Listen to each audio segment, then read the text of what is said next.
Mawulire simalungi mawulire ga kufa abasinga gabatuuseeko abagalabidde ku social media bamutte nakakasa naye nga njagala bategeeza nti byaddala Sulaiman Jakana Nadduli yafudde bwenjogerera tuli ne taata Hajji Nadduli tusaba bere nga ate otegeeza abana Uganda nti byaddala bitalo byere nga kitalo okufa tekuliimu kubuusibwa kubanga batuga nti ensi kati etutta obukadde w'emyaka kakaaga abaaliwo baalaga wasenga tewaali kufa senga weebali kale nno okufa bwe bulamu bw'ensi lyekkubo ly'ensi yenkola y'ensi era yenkola ya Katonda eri abantu be kaakati nno okufa tekuyinza kwebalama kugattamu bikanga okufa bwe kubeerawo ne sitaani ajjiramu naga ntolaba gundi senga gunti yakusoozeza wali wadde oba bw'oti kaakati bonna abafa basooze kano n'olwekyo nno ng'abalala bwe tuziise neera bwe tugenda okumuziika we twaziika jjajja ng'azaala taata we twaziika maama wange azaala nze we twaziika taata wange azaala nze okiraba bonna bali awo n'obuzzukulu bwaffe kale nno obanga noono Jakana katumutwale wali ku kijja era kye tubadde tukaayana kubanga twali mu nsiko bangi abatalinaako ntaana bwe tutagenda kunoonya kubanga twabikkaagako busubi ne tutambula ne tugenda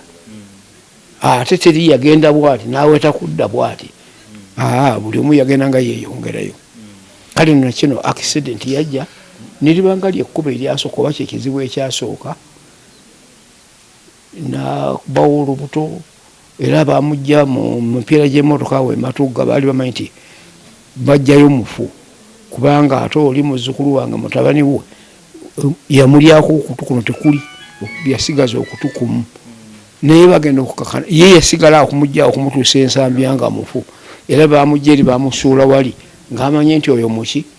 naye bwe bakyali ku ebyo nga tebalaba omuntu agiraba bati mumuze ti ontandaba kufa ne baleka bamudduse emisinde okumuyingiza theatre naye oli yamugamba omusawo naga nti nkubuulireko wavuddemu wafuuse kufwa nga twogera ku mugenzi ennaku ezisembyeyo abamulabyeko abamu bagamba badde boogera naye nga yesi mukosefu naye nga embeera yitetiisa ate era yavuga emmotoka najjawa ku lwokusatu naddayo ne bamudressinga kakati kukufa nga bwe nkugenda nti kugeruka bugerusi tokinga nti afudde ati ye abalala bafaki ensi enfa yaabwe jjajja okuva ku baadamu bazze bafa bwe batyo bano bato bano bakaddu bano bakadde bano baki tugambe Hajji ebyafaayo by'okufa bye bikugumiza kuba mu mbeera eno kufa tekumanyirikika naye tulaba oli mugumu Hajji nkugambye nze nakola mu kitongole ky'obusawo baabo mu nsiko okiraba abaafanga nga si bantu ate nze ffe tubalongoosa ffe tubagolola era ffe tubasalira amagezi agani g'okubaziika kubanga si baakuddaka buli nkambi we yali waliwo limbo yaako kale n'olwekyo okufa si kyekyo ate mu bubumbwa Katonda mwebaza yajja okujja entengero mu mutima gwange teriimu ne weeyogera ekinkanga kitawe neekanga mbwere olugero ti ekintu gundi nti ye ng'atambula nga ngenda mu maaso tutunire obudde obusembayo awo embeera yabadde etya ate yafunze kugambye tiyafiiridde wano bamuleese baleese mufu ate luli ku lwokusatu namulaba nga yeevuga mu mmotoka ye ate kati awo nakubulira yali afaanana atya ne be yayogera nabo weebali beteriiko kantu konna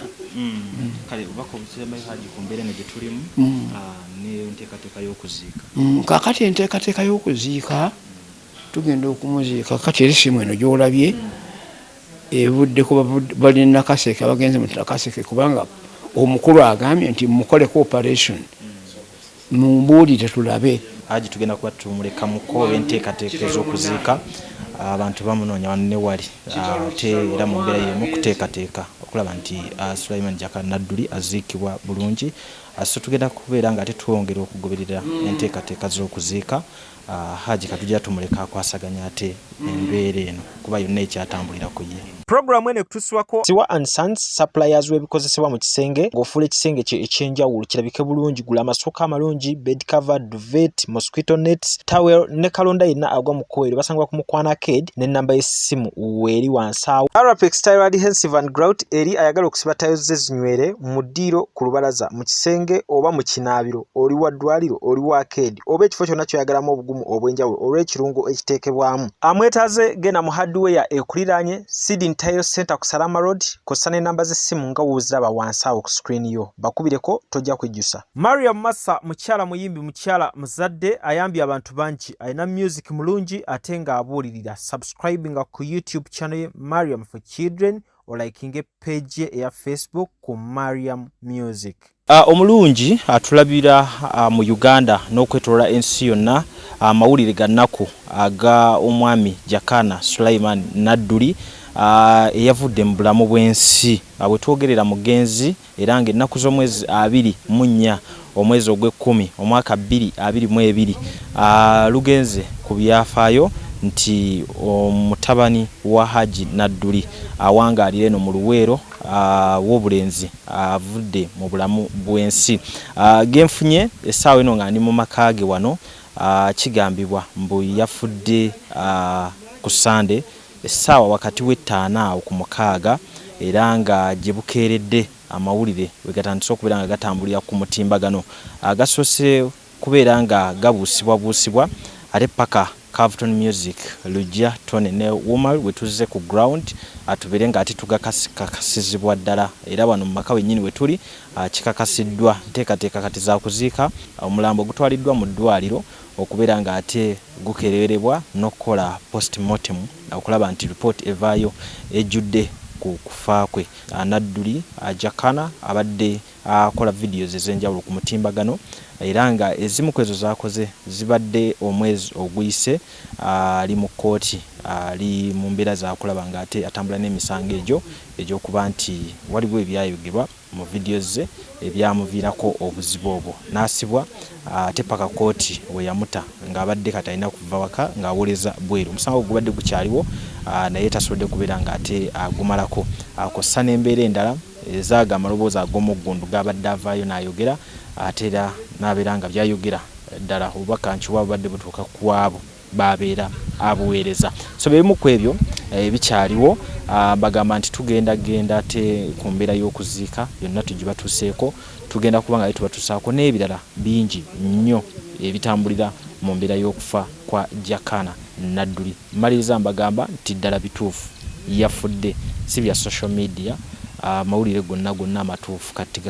gakakasiddwa nga tuli mu maka ga Hajji Nadduli wano ew'obulenzi. Amannya gange nze Nsubuga Mustafa nkola ne Alihira Holdings era ndowooza abantu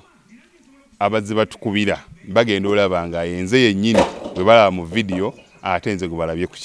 ku site yaabwe. Biodigester kirabise nti kati abantu batandise okukkiriza nti gwe mulembe oguliko. Kituufu. Kuba okusookera ddala omunnayuganda yali amanyi nti yaabo bokka abayina enzigi enfunda kuba tuze twogerako nga ddala olabira ddala ennyumba eri wano naye nga tetulina kabuyonjo we tugiteeka. Ku mulundi guno apartments zino zirabika nga zirina space nnene nnyo naye era nabo basazeewo okukozesa nkola eno. Basazeewo okukozesa nkola eno lwa nsonga olw'ebirungi n'emisomo gye tuzze tukola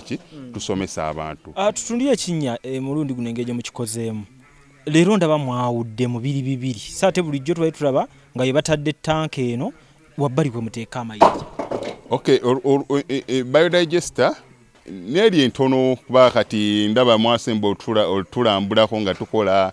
entono y'abantu 40 eno y'abantu 100 gye tuzze okukola olwaleero. So ekigikozesa nti nno oluusi twawudde lwa nsonga bantu 100 kitegeeza amazzi mangi. Oluusi ky'ovalaba nti omuntu oli ankubira ne mugamba ogenda giteeka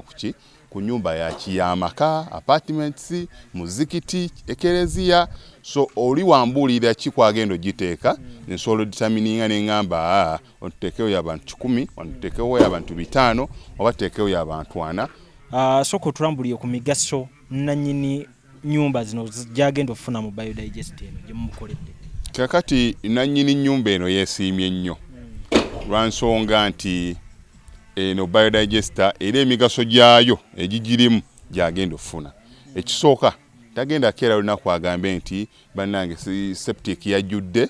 nti nno ajjaleta ekimotoka ate kimuggyako ssente ng'olwedde yagizimba so biodigester tegenda keera ku makya nti ejjudde